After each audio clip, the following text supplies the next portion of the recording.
Bueno, estamos en el programa número 57 de Distrito 15. Bueno, bienvenido Gonzalo. Bueno, ¿Qué tal? Buenas tardes. buenas tardes Mariano. ¿Cómo te va? Muy bien. Vos sabés que el sábado, bueno, fue la fiesta de los 30 años del colegio. Lo vimos a Gonzalo, al que le dieron un premio, bueno, un reconocimiento. Un reconocimiento a todos los Eh, coordinadores de comisiones. Sí, un reconocimiento también bueno, a la gente que constituyó la comisión directiva en años anteriores. Fue una velada realmente estupenda, ¿no? Hubo mucha buena comida, bueno, un show bastante interesante y bueno, y fundamentalmente fue la reunión de colegas y amigos, ¿no? Qué lindo. Te extrañamos, Mariano. Fue una representante de la comisión, porque yo fui a otra velada, me fui a un recital que tenía planificado hace tiempo, que también la pasé muy bien, pero bueno, me parece que también lo hubiera pasado muy bien Seguramente, igual en ese digamos, encuentro. sabemos que vino un representante de la comisión que recibe incluso el diploma, pero bueno, se te extraña a vos. Bueno, gracias. Fue como un Gracias. momento de encuentro, ¿no? Entre todos los que hemos trabajado este año, todo lo que se ha ido haciendo, de volver a ver un montón de caras que quizá en el año no fuimos viendo. Fue un evento muy lindo, muy cálido, austero, tranquilo, pero muy lindo. Fue como un año de encuentro, ¿no? Encuentro entre comisiones, Sí, de hacer cosas juntos, ¿no? este año, digamos, acompañando el crecimiento del colegio, pareciera como que, bueno, que hasta ahora, bueno, se iban trabajando en forma independiente, ¿no? Y este año hubo un movimiento muy interesante. Bueno, vos también has hecho algunas cuestiones con las distintas comisiones. Y Gonzalo, que, bueno, que viene trabajando duro en paliativos, también, ¿no? ¿Nos querés contar, Gonzalo, qué Dale, estuviste sí, haciendo? venimos trabajando, como decís, desde 2012, 2013, más o menos, desde que empezó la gestión. Me parece importante siempre contar, porque quizá muchos colegas no lo saben, que la idea de la Comisión de Cuidados Paliativos surgió de presentar en el colegio un proyecto, una propuesta para hacer una primer jornada introductoria contando qué eran los cuidados paliativos, ver qué recepción tenía de parte de los matriculados y después un proyecto de comisión para poder empezar a trabajar de forma más seria.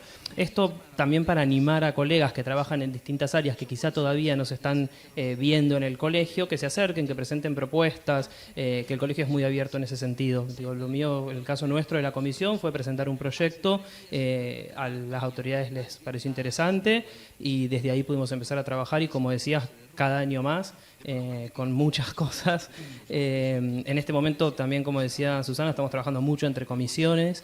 Este año tuvimos ya 3 encuentros, me parece, con distintas comisiones. Tuvimos en agosto la primera actividad intercomisiones que hicimos, que fue cuidados paliativos en contextos de violencia de género, con la comisión de género del colegio, con Raquel Vázquez y toda la gente que trabaja con ella. Un poco la idea era presentar aquellos casos complejos que nos tocan a los equipos de cuidados paliativos, que revisten una complejidad distinta por estas problemáticas y desde la visión y la perspectiva de género poder enriquecer también lo que hacemos. Creo que tiene que ver con esto de hacerse preguntas, ¿no? Como en los ámbitos en los que uno trabaje, poder siempre hacerse preguntas y ver qué se puede sumar o cómo se puede quizá mejorar las intervenciones o el diseño de estrategias de intervención. Después también hicimos un seminario con la gente de perinatal, cuidados paliativos perinatales, con un musicoterapeuta y una médica pediatra invitada. Muy bueno, la verdad, con mucha convocatoria. Hicimos otro seminario que no fue intercomisión, pero fue dentro de la misma línea de seminarios, que fue de la terapia de la dignidad, que es un marco teórico desarrollado por un psiquiatra canadiense, aplicado exclusivamente con pacientes de cuidados paliativos. Una colega, Florencia Galeazzi, que trabaja en cuidados paliativos y viajó a Canadá a hacer un workshop con ellos, vino y transmitió un poco todo lo que había aprendido, también muchísima convocatoria. Y ahora estamos programando, por un lado, para mañana, participar en la jornada anual de la Comisión de Género, contando un poco nuestra experiencia de intercambio con ellos. Y el sábado de la semana que viene, un seminario junto con la gente de psicogerontología, de cuidados paliativos en el adulto mayor. Esto se da en paralelo a un curso anual que venimos haciendo, de cursada una vez al mes, bastante intenso, teórico-práctico, que se llama Enfermedades amenazantes para la vida durante el ciclo vital. Por eso también un poco la perspectiva de la comisión y de las actividades es poder pensar los cuidados paliativos en distintos momentos.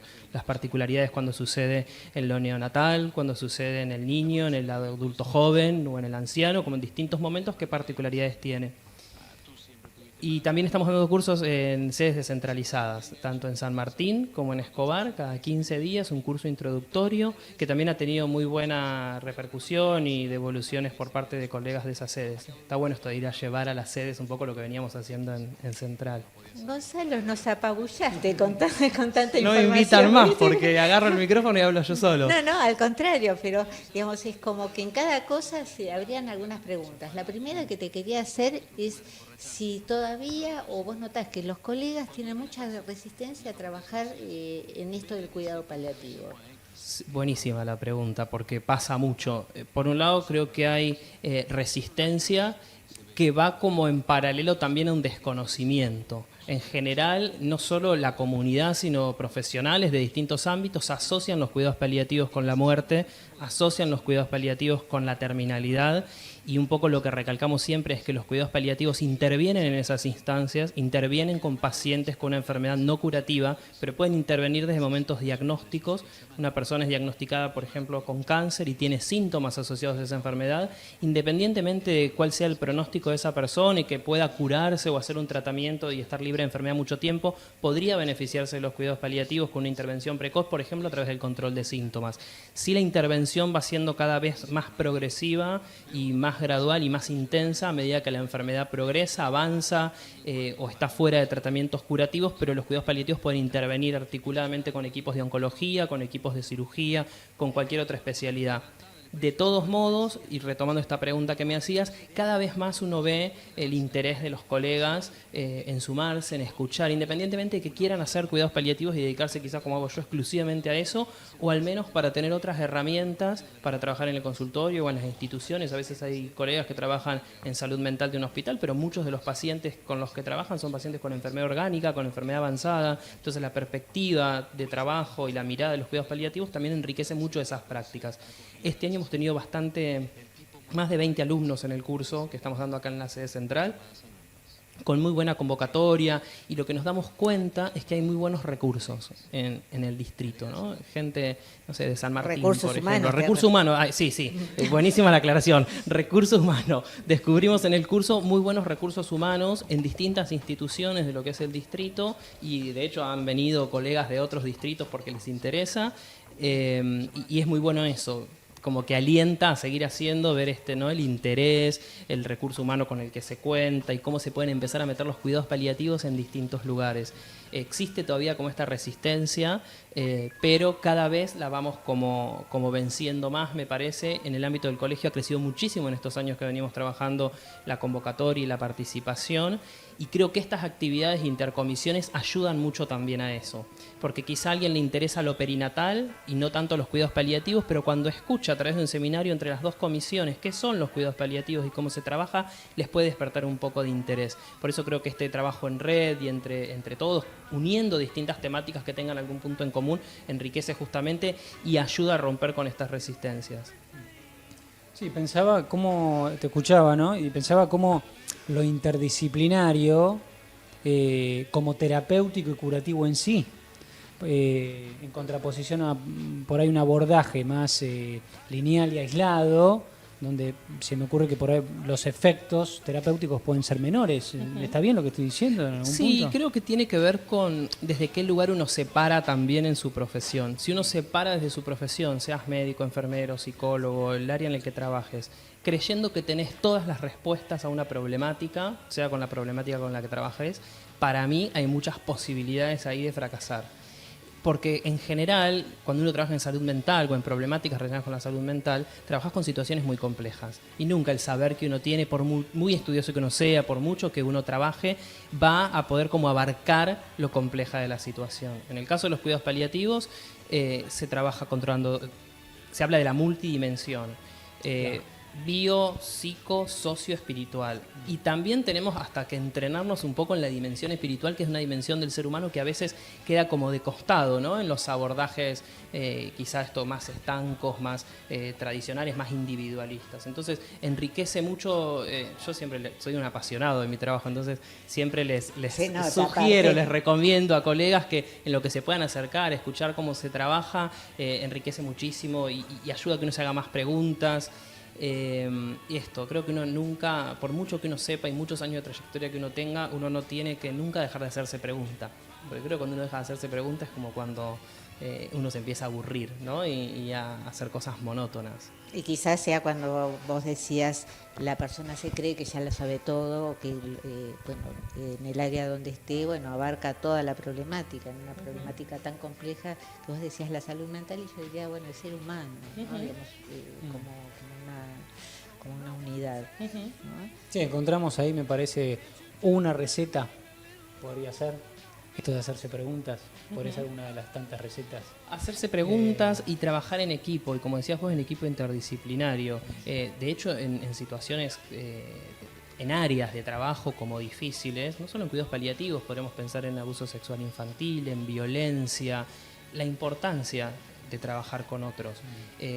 Para hacer, como decía, para hacer mejor el trabajo que uno hace en beneficio de nuestros pacientes, pero también para poder hacer nosotros un trabajo y seguir haciéndolo y cuidarnos y protegernos. Y a veces la comunicación con un equipo, alguien que pueda identificar qué nos está pasando a nosotros, alguien que nos haga un poco de espejo, ¿no? De hablar de lo que estamos haciendo, con lo que estamos trabajando, ayuda mucho. Es que es como protector el equipo también. Obviamente esto no es que los equipos nacen así como así, el equipo se construye, al menos esa es un poco mi idea, y la comunicación es un recurso como ultra necesario. Nos dio otro dato más, entonces, hacerse preguntas y escuchar al otro. Vamos todavía. Bueno, viste, acá venimos anotando, ¿viste? Algunas cosas nos vamos llevando.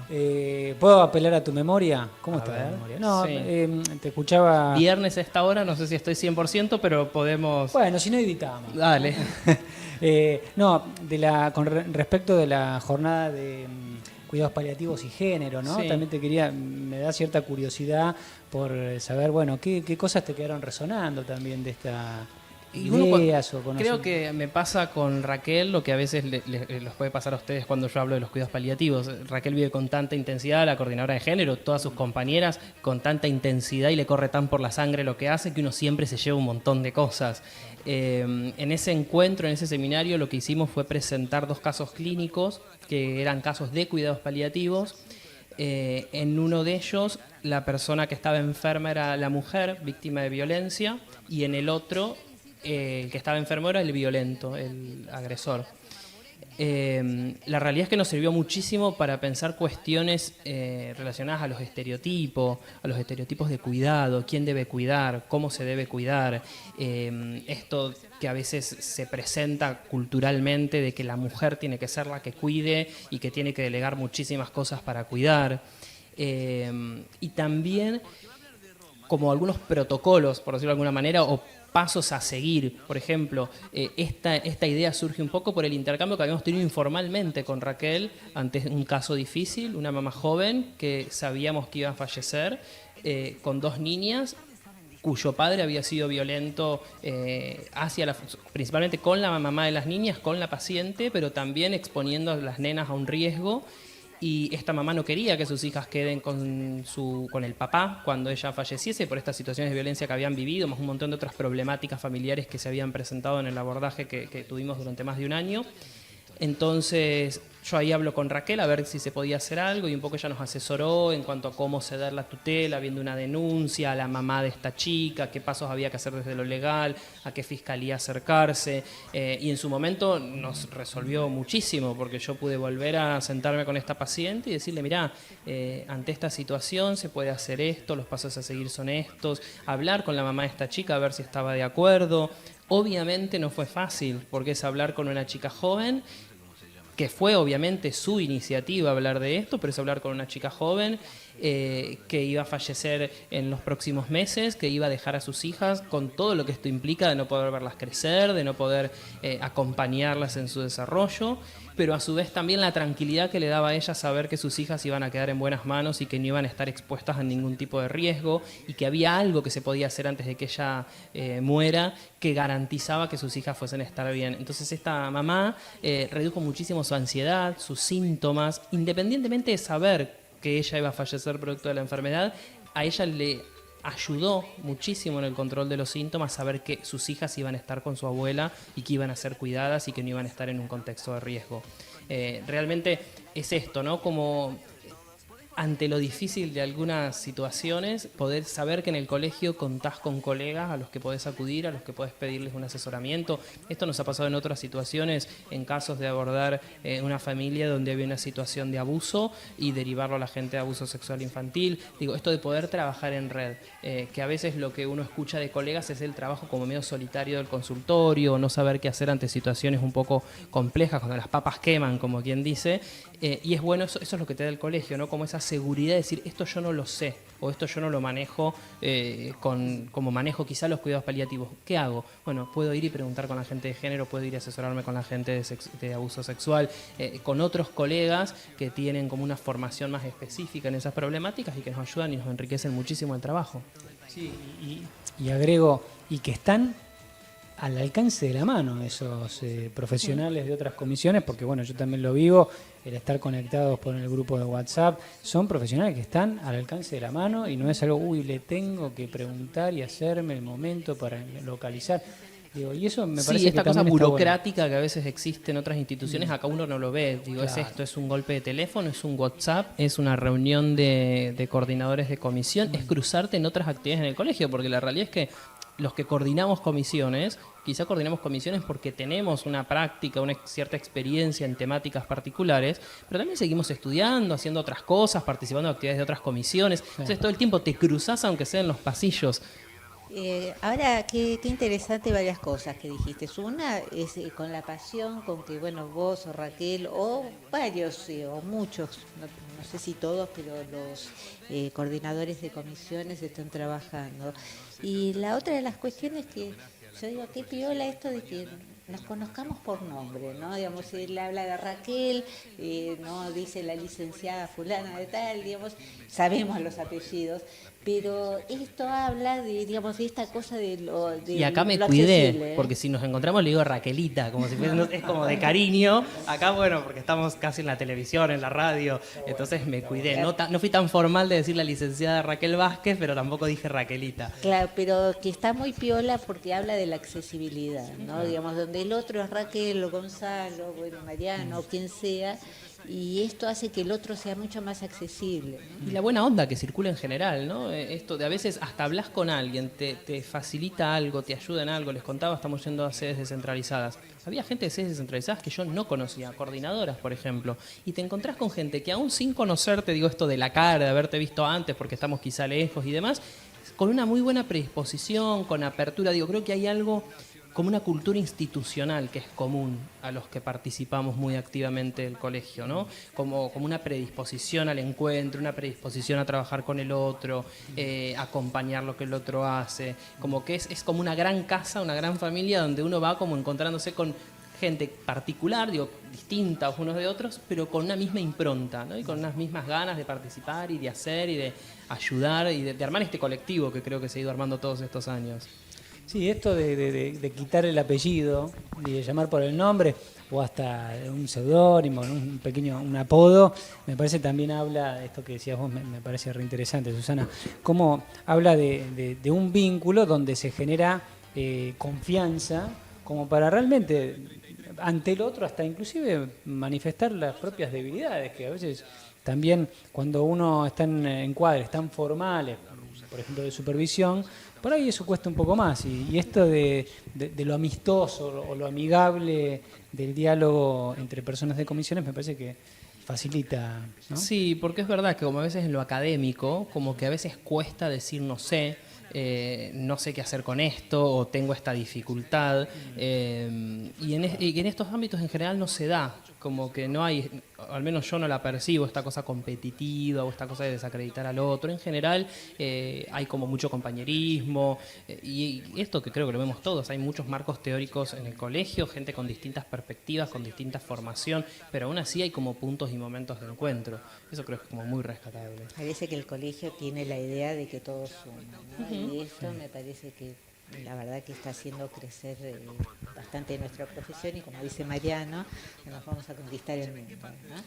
Y está bueno esto, dejar un costadito el amigo o el compañero narciso, ¿no? Cuando lo dejamos en costado aparecen cosas que están buenas, me Claro, parece. creo que es que justamente creo que eso es lo que posibilita encontrarse, ¿no? Claro. Como poder correrse un poco de ahí de ese lugar del narcisismo te permite como un encuentro mucho más humano, mucho más de colegas y de colegas que se acompañan a uno en lo difícil a veces, ¿no? En las Está bueno. situaciones En la complicadas. autenticidad se generan cosas como mucho más enriquecedoras. Yo te quería hacer una pregunta respecto a lo que contabas de la violencia de género, pero bueno, más allá de la violencia de género, lo que pensaba yo en esto de la violencia, ¿no? Vos hablaste de un caso como previo a, digamos, a los cuidados paliativos, digamos, la persona ya estaba enferma y la violencia era previa. Ahora, ¿puede acontecer que una persona cuando tenga algún diagnóstico difícil, el contexto se vuelva agresivo con esa persona? Puede pasar de todo, la verdad. A veces pasa que las situaciones de tanto estrés, como de alto impacto, como es una enfermedad que amenaza la vida, una enfermedad incurable o aunque sea curable, que implica un tratamiento crónico y ponerle mucho el cuerpo a la situación de enfermedad, active muchas veces violencia en pacientes y muchas veces en familia y muchas veces en el cuidador principal. Se generan a veces, por eso cuando hablamos de cuidados paliativos no pensamos únicamente en el paciente, sino en su red, ¿no? En su familia, en su entorno, en su comunidad, porque cuando a veces no miramos eso, tenemos un único cuidador principal que está agotado, que está estresado, donde a veces no hay ni siquiera diferenciación de necesidades entre paciente y cuidador y muchas veces eso termina generando situaciones o de violencia, de maltrato hacia quien es cuidado o de abandono porque llega un momento que se quema la persona que está cuidando y termina abandonando, que también es una situación violenta, el abandonar a una persona que necesita ser asistida o que necesita ser cuidada, acompañada. Pero sí, muchas veces pasa. En general las familias responden a la situación de enfermedad de la misma manera que han respondido a otros problemas u otras circunstancias de la vida.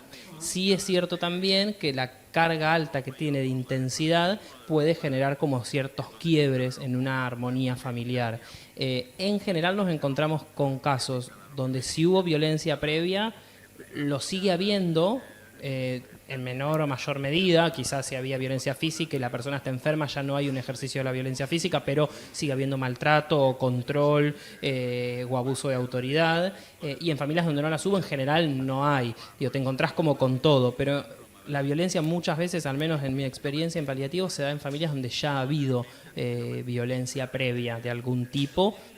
Insisto, el estrés y el agotamiento que a veces genera la situación de enfermedad potencia esas cosas. No es tan común que familias que no han sido violentas se vuelvan violentas, por ejemplo. A lo sumo puede ser algo como agudo, como de crisis, pero no algo que se cronifique y se mantiene como en situaciones de violencia más crónica. Vos hablabas del cuidador principal. ¿Hay algunas características especiales de los cuidadores No sé si especiales, porque en realidad el cuidador principal por lo general es alguien de la familia, y como cada familia es un mundo y cada uno es distinto, creo que hay algunas cuestiones como más culturales relacionadas con el cuidador principal, que en general es o la esposa, si es un hombre es la esposa, o la hija, o la nuera, en el último de los casos, o una nieta joven, siempre un lugar muy asociado a la mujer. Creo que esto es, estoy convencido que es cultural. Los hombres tenemos recursos para cuidar, podríamos ser buenos cuidadores en muchas circunstancias, pero está tradicionalmente asociado a la mujer. Y quizá también lo que vemos depende un poco de la trayectoria de la enfermedad, el desgaste que puede generar si uno no mira a ese cuidador, si uno no presta atención a las necesidades de ese cuidador y si uno no gestiona un poco los recursos de cuidado. Por ejemplo, ver si hay otros recursos posibles de cuidado en la familia, si hay algún recurso de la comunidad que podría dar alguna ayuda, si a través de la obra social o la prepaga se puede conseguir algún tipo de ayuda para esta familia. Lo que intentamos de los cuidados paliativos es que siempre hay un cuidador principal, pero que no sea una única persona que asume todas las responsabilidades, no solo del cuidado, sino de la toma de decisiones, el acompañamiento emocional. Entonces, a veces uno entiende que por circunstancias familiares hay una persona que está más abocada, pero intentamos que esa persona tenga un soporte, una ayuda, momentos de descanso, momentos de poder conectar con otra cosa, que no congele toda su vida a la par del cuidado del otro. Pero también entendiendo que en muchas familias, yo trabajo en lo público, a veces es necesario que haya solo una persona porque las demás tienen que trabajar para ayudar con todos los gastos que a veces implica una enfermedad. Pero bueno, ahí es un poco lo que uno intenta es esto, prevenir la claudicación y también evaluar qué recursos tiene el cuidador.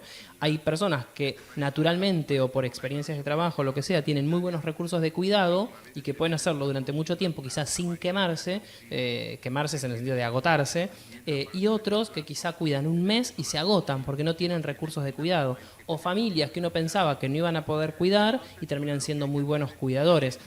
En algún punto es como la evaluación es muy como artesanal también, como que no hay nada de lo escrito que a vos te dé cuenta de que esto va a ser así, necesariamente así.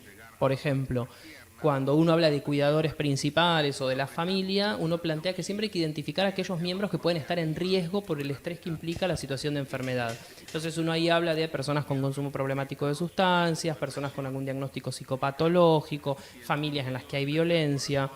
Y nos ha pasado, por ejemplo, de tener un paciente muy joven con una enfermedad muy avanzada, de una evolución de varios años, con una madre con un diagnóstico de esquizofrenia de hacía 2 años, compensada al momento de la situación de enfermedad del hijo.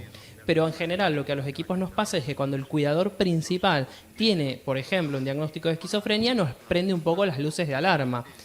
Pero esta mamá, en este caso puntual, fue cuidadora principal hasta prácticamente el último momento de su hijo, en la casa, en el domicilio, con ayuda de otras hermanas y demás, pero prácticamente sola, y pudo cuidar muy bien. Entonces, uno pensaría por los libros, bueno, cuidador principal, con este diagnóstico, veamos si encontramos otro. A veces también uno trabaja con los recursos con los que cuenta, con lo que hay, ¿quién dice? Y te sorprendes. Y te das cuenta que a veces hay cosas que son como los libros dicen, pero también a veces hay como alguna grieta. Y eso en algunos está bueno como para también como para reflexionarlo, ¿no? Y siempre importante el soporte que uno desde el equipo puede dar.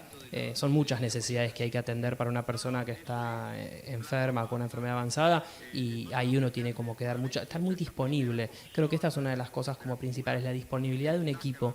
A veces no te necesitan, a veces no te llaman, a veces no vienen por guardia, no van por demanda espontánea a verte, pero saben que estás. Y quizá pasan 2 semanas y no vinieron, pero saben que si necesitan vos estás. Entonces cuando vienen se sigue trabajando como si los hubieras visto todas las semanas en los equipos en general, o el WhatsApp, el teléfono. A veces el paciente tiene una enfermedad avanzada y llevarlo hasta el hospital genera mucho sufrimiento. Bueno, una comunicación constante entre la familia y el equipo para ver cómo va evolucionando. A veces también intentamos adaptar un poco las intervenciones a los recursos de las posibilidades de la familia. O sea, en este caso, como en tantos otros, Mariano, es el 1 a 1.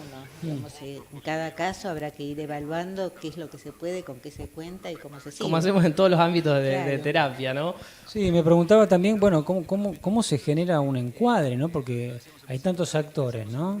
El enfermo, el acompañante, el principal, la familia, el que está, el cuidador, el profesional que está en el hospital o no, si la familia está, el enfermo está en la casa. Digo, ¿cómo se genera esa demanda? Digamos, uno espera que reciba, uno se acerca, ¿cómo genera espacios con la familia, con el enfermo? En general, desde la raíz filosófica, por decirlo de alguna manera, desde su propia definición, los cuidados paliativos miran al paciente de la familia, y los mismos médicos paliativistas, que por lo general son los que reciben al paciente en las primeras entrevistas o hacen como quizá la primera evaluación, aunque a veces las hacemos en conjunto, son los que derivan, si identifican alguna necesidad. Muchas veces es el propio paciente o la familia quien lo demanda. Muchas veces identificamos como equipo necesidad de atención psicológica o de evaluación psicológica y el paciente no quiere, y también uno estratégicamente va como acompañando a veces en la recorrida de sala a los médicos, o presente en la entrevista quizá sin encuadrarlo en un abordaje psicológico, pero pudiendo escuchar y ver cómo funciona esta familia en la consulta con el médico, y desde ahí también darle herramientas al médico para trabajar. Un poco el encuadre tiene que ser muy flexible. Reitero, yo trabajo en lo público, es el ámbito donde más me gusta trabajar. Trabajo en un hospital público municipal, en un equipo de cuidados paliativos específicamente, que tiene como 10 años de trayectoria, entonces un equipo bastante institucionalmente sólido. Y un poco uno se va como acomodando, ¿no? Y armando un encuadre en cada caso, en cada contexto. Te puede pasar, yo tengo un consultorio donde en general puedo atender dentro del equipo, dentro del servicio, pero a veces el consultorio es junto al médico, en el consultorio del médico, o en la sala de quimioterapia con un paciente, o mientras le están haciendo un procedimiento en la salita de procedimientos, que es una habitación más chiquita, o en la internación, con el paciente en una cama y 7 personas alrededor que también están internadas. Entonces implica una gran flexibilidad como para poder adaptarse a trabajar. Digo, no tenés a veces tenés la comodidad del consultorio y a veces tenés que arremangarte, intervenir y escuchar y evaluar en distintos contextos que el hospital te da. Bueno, Tenés para divertirte, Sí, Y mucho. para preocuparte, para trabajar. y para preguntarte, ¿no? Digamos, Para siguiendo hacerte tu preguntas. Muchas línea. preguntas, siempre hay muchas preguntas para hacerse. Y en cuanto a lo que es lo perinatal, ¿no? Entonces, también se habla de cuidados paliativos en casos de, por ejemplo, niños prematuros, recién Claro, nacidos, yo trabajo con adultos. Hicimos este seminario porque es una temática importante, porque lo específico perinatal siempre eran niños y adultos como la división. Cada vez más esta especialidad hace 30 años se hace en nuestro país y un poco más en el mundo. Entonces cada vez más se fueron identificando necesidades y empezando a dividir ciertas poblaciones específicas de pacientes. Entonces lo perinatal tiene necesidades puntuales que realmente, si te las tengo que decir una por una, quizá no es de mi dominio porque no trabajo con bebés, pero es exactamente esto: cuando hay un embarazo en proceso que se sabe que el bebé va a nacer con una enfermedad que probablemente vaya a fallecer, se interviene con bebés recién nacidos con algún tipo de problema que no fue identificado en el embarazo. Lo perinatal específicamente hace lo pre, lo natal y lo postnatal, como el abordaje podría incluir esos 3 momentos.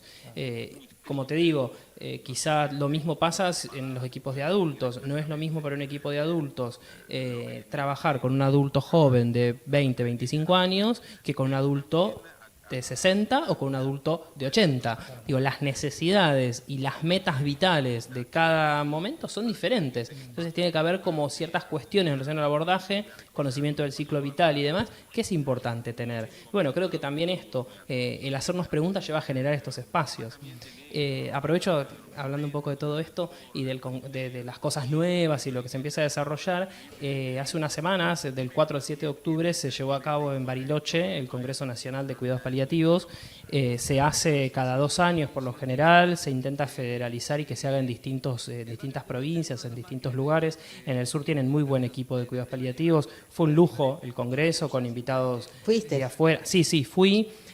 No solo fui yo, sino que fue Verónica Nieva, que es una colega de la comisión que trabaja con niños en la Fundación María Cecilia, en el hospital acá de San Isidro, y fueron 2 alumnas del curso, una que trabaja en internación domiciliaria con pacientes con enfermedades médicas hace mucho tiempo, trabajó mucho tiempo en trasplante, una colega que trabaja en un equipo de zona oeste. Éramos como 4 de los que nos conocemos, al menos de acá, de las actividades de la comisión, que estábamos allá, que nos encontramos, que fuimos a ver distintas cosas. También esto es importante destacar, que el colegio nos ha otorgado becas para poder ir. Uno cuando hay congresos que le interesan o va a participar puede solicitar becas y el colegio facilita también que uno participe de estos espacios.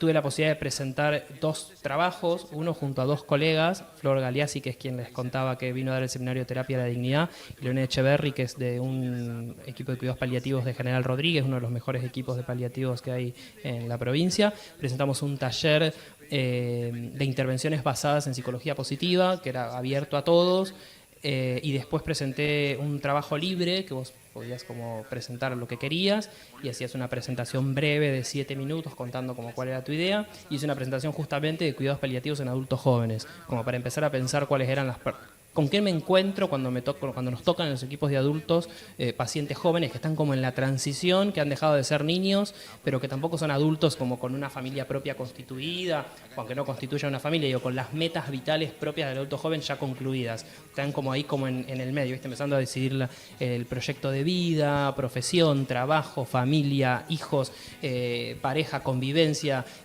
en esa etapa de vivir tantas cosas y de consolidar una identidad, aparece una enfermedad. Bueno, ¿qué es lo que pasa en ese momento? Que son necesidades completamente distintas a las que tiene que ser un adulto mayor, que también probablemente la va a pasar mal estando enfermo y va a tener un montón de necesidades, pero diferentes porque ya la consolidación de su identidad la hizo, pudo formar quizás su familia o elegir no formarla, y pudo cumplir como con un montón de metas que quizás un pibe de 25 años no. Entonces un poco la idea de la propuesta era ir a como eso, ¿con qué nos encontramos con estos adultos? Las exigencias familiares, no es lo mismo una familia de una persona de 80 años para limitar el tratamiento, por ejemplo, que en un pibe de 25 que uno supone que los jóvenes siempre pueden y a veces se los expone a tratamientos muy agresivos porque el cuerpo joven pareciera que todo lo puede. Bueno, todas estas cuestiones como muy de la práctica en cuidados paliativos, pero que también implican muchas veces una dificultad. Como ves tú que los duelos de los pacientes o de las familias son totalmente diferentes según las edades. Vos hablabas de lo que es la terapia de la dignidad y la verdad que me genera muchísima curiosidad porque no tengo ni idea. ¿Vos, Mariano? Tampoco. Le iba a preguntar lo mismo. Es un marco teórico, un modelo bastante nuevo, aplicado a los cuidados paliativos, desarrollado por un psiquiatra canadiense que trabaja en la Universidad de Manitoba, o sea, como muy serio, que se llama Harvey Chochinov. Pueden googlear y aparecen ahí sus videos y sus testimonios. Un poco lo que plantea Chochinov, les vuelvo a decir, digo, esto lo presentó Flor, que fue y se formó allá, yo casi que toco de oído, de haberla escuchado a ella. Seguro sabés mucho más que nosotros, al menos que yo. Un poco lo que él plantea es... que la dignidad es como eminentemente humana, que todos somos dignos por el solo hecho de ser persona. Él plantea como algunas preguntas en relación a la dignidad, por ejemplo, preguntarle al paciente qué es importante para él que nosotros sepamos. Esto no tiene que ver ni con una pregunta en relación a las emociones específicamente o a su diagnóstico, es una pregunta abierta que puede desencadenar múltiples respuestas. Nos ha pasado de hacer esta pregunta a un adulto y que nos diga que nunca había podido quitarse la culpa de una pérdida que tuvo con un hermano en un accidente cuando eran chicos. Muchas veces son preguntas que habilitan mucho el trabajo de grandes problemas o de situaciones como muy angustiosas. Después otra cosa que plantea un poco este marco teórico de este autor es que los profesionales en cuidados paliativos somos un poco espejos también de la dignidad del otro. Entonces, si yo tengo un paciente que está postrado y por progresión de la enfermedad quizás está un poco más enlentecido, que le cuesta comunicarse, y yo vengo y estoy apurado y ni siquiera me siento y no le pregunto cómo está, o soy médico y no le pregunto para revisarlo si lo puedo hacer y lo desvisto y lo dejo expuesto en su desnudez, que esto son cosas que lamentablemente pasan en los hospitales, adelante de un montón de otra gente. Estas cuestiones hacen a la dignidad. La persona que está internada muchas veces está en un estado de mucha vulnerabilidad, de mucha indefensión, más en cuidados paliativos que probablemente han hecho un trayecto como largo de tratamientos, de estudios, de distintas especialidades. Entonces, la terapia de la dignidad lo que plantea es un poco como hacerse preguntas en relación a cómo querría ser yo tratado, cómo querría ser yo escuchado. Hay un texto muy bueno que se puede bajar por internet que se llama el ABCD del cuidado centrado en la dignidad. Es como muy dirigido a profesionales, plantea preguntas con cada una de esas letras.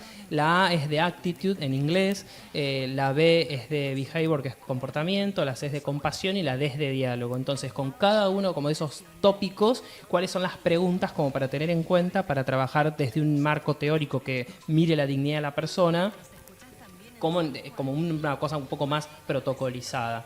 Pero tiene que ver como con esto, con resguardar la dignidad del otro, con respetar quién el otro es, sus creencias, qué es lo importante para él, y darnos cuenta que los profesionales muchas veces somos un poco el espejo de cómo el otro se ve. Si yo te trato mal y sos un número de cama o sos un diagnóstico y te despersonalizo, muy probablemente eso va a afectar a tu dignidad. Ya no sos Gonzalo, sos un cáncer de colon, sos el de las camas 115. Esas cosas que parecen cosas chiquitas, que se dan mucho en la práctica cotidiana, van minando mucho la dignidad de la persona. Entonces es un poco como rescatar esas cosas y está muy centrado como en el trato humanitario y la humanización de la salud.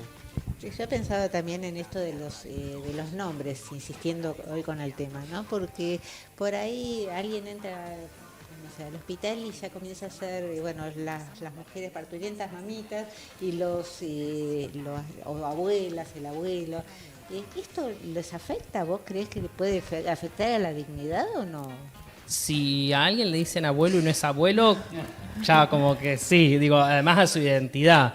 Esto que decís es re importante, lo de la minimización, porque no solo pasa con las mamitas que están por tener un bebé, pasa con el señor de 80 que está enfermo y es abuelito y es como un trato de infantilizándolo, ¿no? Entonces un poco vuelvo a lo que decía de la vulnerabilidad en la que se encuentran muchas veces los pacientes. Si el paciente está vulnerable en un contexto que no conoce, con muchas variables que no maneja o que escapan a su control, y encima estos diminutivos que a veces tienden como a infantilizar o a achicar, cada vez el poder de decisión se va como destruyendo un poco. Todas estas cosas, sea decirle abuelito o el trato como muy infantil o a veces la minimización de lo que al otro le pasa, no, va a estar todo bien, no te preocupes. Hay muchas actitudes que a veces hasta son de buena fe que afectan mucho a lo que el otro le pasa. Creo que muchas veces no cuestionamos las prácticas, no cuestionamos lo que hacemos y la manera en que hacemos las cosas.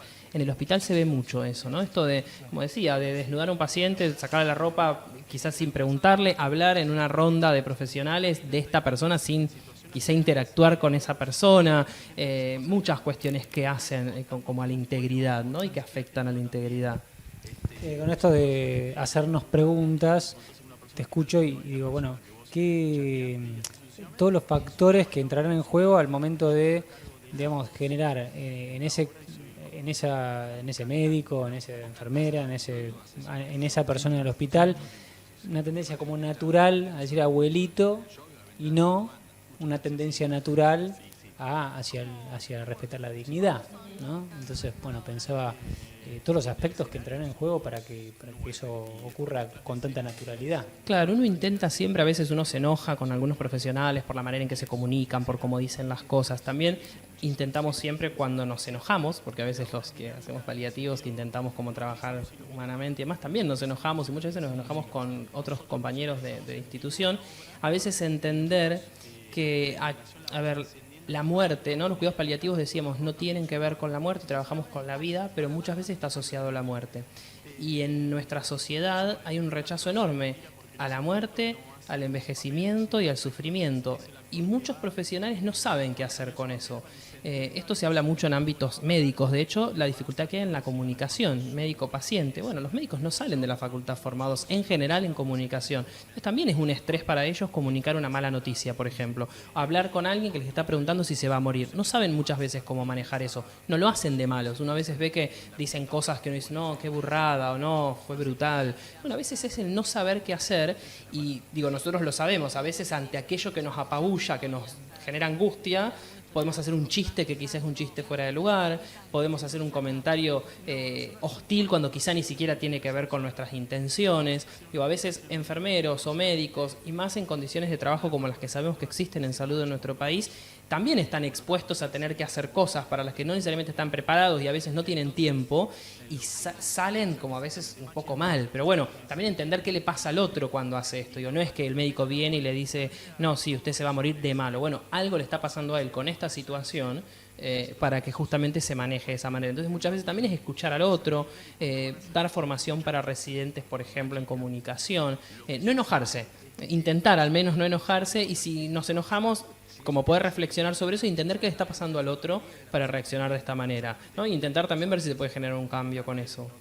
Bueno, qué importante será todo esto de los cursos de capacitación, porque bueno, no solamente para nosotros los psicólogos, sino bueno, para todos los equipos, porque bueno, vos decías incluso hasta las enfermeras, pero me parece que hasta se puede incluir al personal de limpieza que también tiene contacto con los pacientes. Sí, todo el que está relacionado con el paciente y familia. Vos habías dicho que estaban por hacer alguna actividad con psicogerontología. Sí, buenísimo, quería pasar esos chivos. Sábado 28, que es sábado de la semana que viene, de 10 a 13, vamos a hacer un seminario de cuidados paliativos en el adulto mayor. Va a haber la presentación de un caso clínico de una paciente dentro de esa franja etaria con cáncer y problemáticas más psicosociales de esta persona, y con el intercambio con la gente de gerontología. La idea siempre es presentar un caso, las particularidades de ese caso, y que puedan hacernos devoluciones o observaciones o punteos de lo que presentamos que enriquezcan nuestro trabajo. Y además, desde la comisión de psicogerontología, la licenciada Vivanco, creo que es el apellido, pero no confundirme, tiene mucha experiencia en lo que es demencias y el abordaje de demencias, entonces va a hacer una presentación también de cuidados paliativos asociado a demencia. Los cuidados paliativos en nuestro país se aplican el 90%, 95% en pacientes con cáncer, pero se puede aplicar por sus beneficios en muchísimas enfermedades crónicas, crónicas avanzadas, crónicas degenerativas, como puede ser Alzheimer, como puede ser esclerosis lateral amiotrófica, como puede ser Parkinson, enfermedades cardíacas, insuficiencia renal. En nuestro país yo casi que lo pienso como un imposible porque no hay recursos, porque no hay políticas públicas. Hay, pero poco. Las necesidades de cuidados paliativos están satisfechas en un 5 o 10% en nuestro país, en pacientes con cáncer. Entonces, si todavía tenemos tan pocas necesidades satisfechas en pacientes con cáncer, que es lo que más se hace en nuestro país, y que de hecho Argentina es un país muy líder en la región, bueno, ¿cuánto falta, no, para poder aplicarlo en otras especialidades? Pero también por esto es importante la difusión, porque esa gente que está trabajando en una institución de cardiología puede aplicar cuestiones de la mirada paliativa en pacientes con insuficiencia cardíaca crónica, por ejemplo. Y otra cosa, otro chivo que quería pasar, ya que estamos, que el 11 de noviembre, que también es un sábado, no tenemos bien definido el horario, pero probablemente sea a partir de las 10 también, igual después va a salir el flyer y demás, vamos a hacer nuestra quinta jornada de cuidados paliativos y salud mental. Este año lo que quisimos fue justamente hacer una charla abierta a la comunidad, donde pueden participar profesionales de todas las disciplinas, pero además personas que tengan un ser querido en situación de enfermedad, personas que no sepan cómo acompañar desde el cuidado, desde acompañamiento emocional o desde cuestiones del cuidado físico. Pueden venir cuidadores de esas personas que a veces trabajan como cuidadores sin necesariamente ser enfermeros o asistentes geriátricos o lo que sea, trabajan cuidando personas con situación de enfermedad que también puedan participar. Es una actividad gratuita, va a haber una presentación de un médico, una presentación probablemente de una psicóloga o mía desde lo que es el abordaje de paciente y familia, o cómo cuidar, cómo acompañar, un poco cuáles son las necesidades, y de una voluntaria de un hospice, que son casas de cuidados para personas con enfermedades avanzadas, que va a hablar un poco desde el trabajo del voluntariado y del cuidado más centrado en la comunidad. Los hospice son casas de cuidado que se sostienen desde el voluntariado. Entonces es la comunidad la que cuida a la comunidad. Digo, personas de distintas profesiones que donan su tiempo a acompañar.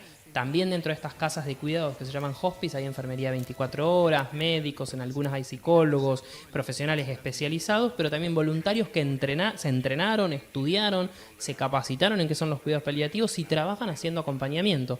Entonces, una persona sin recurso económico, en vez de estar en el hospital o en su casa quizá con muchas necesidades, puede estar en estos lugares. Hay muy pocas camas, lógicamente, pero igual habiendo pocas son el doble de las que hay en el sistema público, pero van a estas casas de cuidado donde son atendidos por personas desde un ámbito mucho más familiar, con olor a hogar, con olor a comida familiar, con horarios más flexibles de visita, con la posibilidad de hacer un montón de otras cosas que a veces los límites institucionales no te permiten.